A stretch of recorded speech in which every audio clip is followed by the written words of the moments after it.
Evan. And our topic this week is social media false fronts. So my theory is that we're living more for the perception that people have of us than we are for ourselves.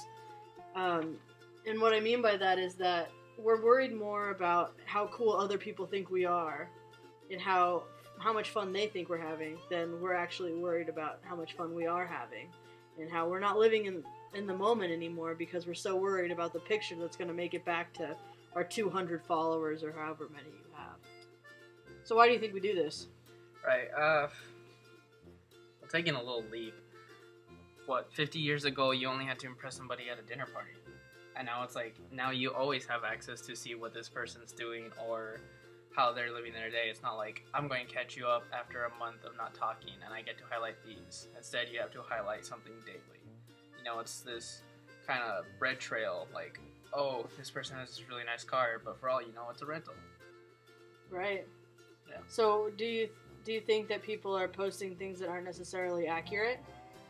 Oh, completely. I think it's this whole judging self-worth through likes or through material possessions. Yeah, this breadcrumb that if you look back through my Instagram feed, is like, oh, look at this life I'm living, when in reality, you know, you're the only one that knows what actually happened before the photo.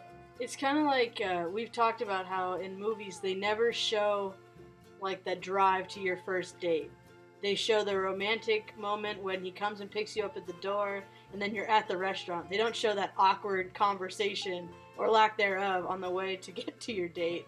It's kind of like that on social media. It's like if you looked at Darwin Apparel social media, wow, they travel a lot and they're like always going to do things and how exciting, and we're over here like watching Real Housewives on the couch eating popcorn, but you don't see that side of Darwin. So my solution to this false front epidemic is to start living for ourselves, because at the end of the day, the only person that really has to put up with you, has to deal with the situations you're in, is you. So if you're not happy, who cares if your friend Brianna you knew in the 3rd grade likes what you did? What really matters is how you perceive yourself. It's all about self-worth before you're worth to anybody else.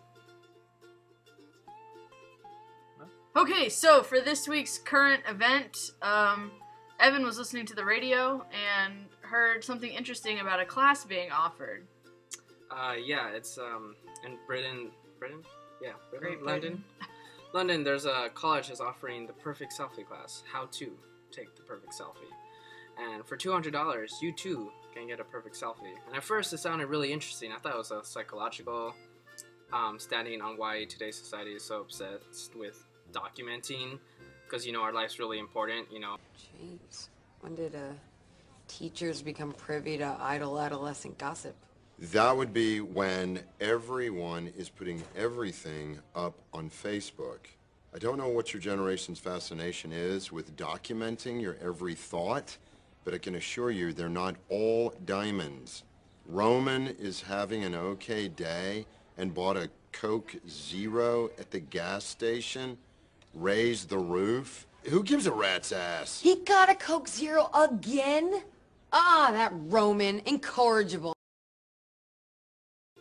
But no, it's actually just how to take the perfect selfie. So for $200, you too can take the perfect selfie. I just want to know when we decided that we were so important. Like, this is my theory. You know how you're on your phone and you're like, oh, dude, I just went to Disneyland. Look at my 30 photos, right? Right. This is the exact same thing as when our grandparents used to make us sit through slideshows. Or our parents' grandparents made them sit through them. Where you're like on the couch and you're like about to cry because you're so bored looking at their pictures of the mountains. It's the same thing, except now everybody has a slideshow in their hand. Of poorly taken pictures and dumb crap. So I guess now they can give you a slideshow of the perfect selfie. Yeah, and you can also document what you've eaten, basically, throughout your life. Yeah, so it should be interesting when our generation's children, you know, have iPhones by the age of 5 and they're documenting for that long. We'll see how that goes. The iPhone 12 will be on your wrist. Right. Oh, yeah, seriously. So, our Darwin moment of the week, this week, goes to a hockey player who was thrown out of the game. We'll pull up the clip.